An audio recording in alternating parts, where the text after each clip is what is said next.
বিগত 4 বছর 6 মাস কারাগারে আমার পরিবারের সাথে আমার দেখা করতে দেওয়া হয় নাই। আমাকে বন্ধ অবস্থায় রাখা হয়েছিল, পরিবারের সাথে কোনো যোগাযোগ আমি করতে পারি নাই। আপনারা জানেন আমার উপরে কত নির্যাতন হয়েছে। আমাকে রিমান্ডে নিয়ে কারেন্টের শক দিছে, চেয়ারে ঘুরেছে, আমাকে মারপিট করেছে। আমি অজ্ঞান হয়ে কোর্টের বারান্দায় পড়েছিলাম। প্রিয় বন্ধুরা, আমার সেই স্মৃতি আমি এখনো ভুলি নাই। আমার মা মৃত্যুবরণ করলো, সেই জানাজায় আমাকে যেতে দেওয়া হয় নাই। আমি জানাজায় যাওয়ার জন্য প্রস্তুত ছিলাম, পারমিশন হয়েছিল, কিন্তু সেই জানাজায় আমাকে যেতে দেওয়া হয় নাই। আগস্ট এবং জুলাই মাসে যে সমস্ত ছাত্ররা বাংলাদেশের জন্য, এই জাতির জন্য, আমাদের জন্য, জনগণের জন্য প্রাণ দিয়েছে, তাদের বিদেহী আত্মার মাগফিরাত করছি, তাদের বিদেহী আত্মার মাগফিরাত কামনা করছি। ছাত্ররা আন্দোলনের মাধ্যমে যে ফসল আমরা ঘরে তুলেছি, এই ফসলকে আমাদের টিকিয়ে রাখতে হবে। আমাদের আন্দোলন সংগ্রামের ফসলকে আমাদেরকে ঐক্যবদ্ধভাবে আমাদের ঘরে নিয়ে আসতে হবে। প্রাপ্ত চেয়ারম্যান তারেক রহমানের প্রতি আমি কৃতজ্ঞতা প্রকাশ করছি। আজকে যার মাজারে আছি, আমাদের প্রিয় নেতা শহীদ রাষ্ট্রপতি জিয়াউর রহমানের কথা আজ বারবার মনে পড়ে। এই দলকে তিনি গড়ে তুলেছিলেন দেশের মানুষের জন্য, জনগণের জন্য।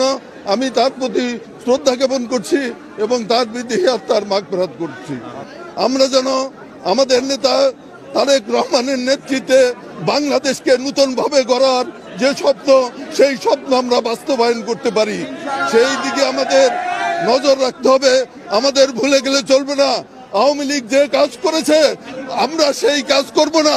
আওয়ামী লীগের লোকরা যে সমস্ত অপকর্ম করেছে, আমরা সেই অপকর্ম করব না। আমরা বাংলাদেশকে গড়ে তুলতে চাই, বাংলাদেশের জনগণকে সাথে নিয়ে বাংলাদেশকে গড়ে তুলতে চাই।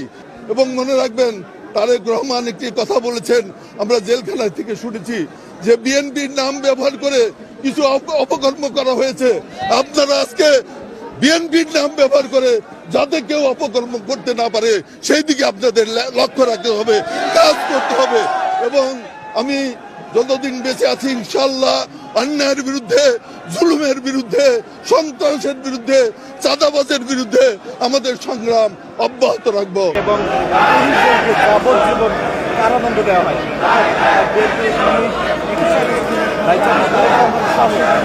কিন্তু যাবজ্জীবন কারাদণ্ড দেওয়া হয়। কিন্তু আজ 17 বছর পর কারামুক্ত হওয়া বিএনপি নেতা আব্দুস সালাম, কিন্তু তিনি আজ কারাগার থেকে মুক্তি পাবো সে পর্যন্ত সংগ্রামের সাথে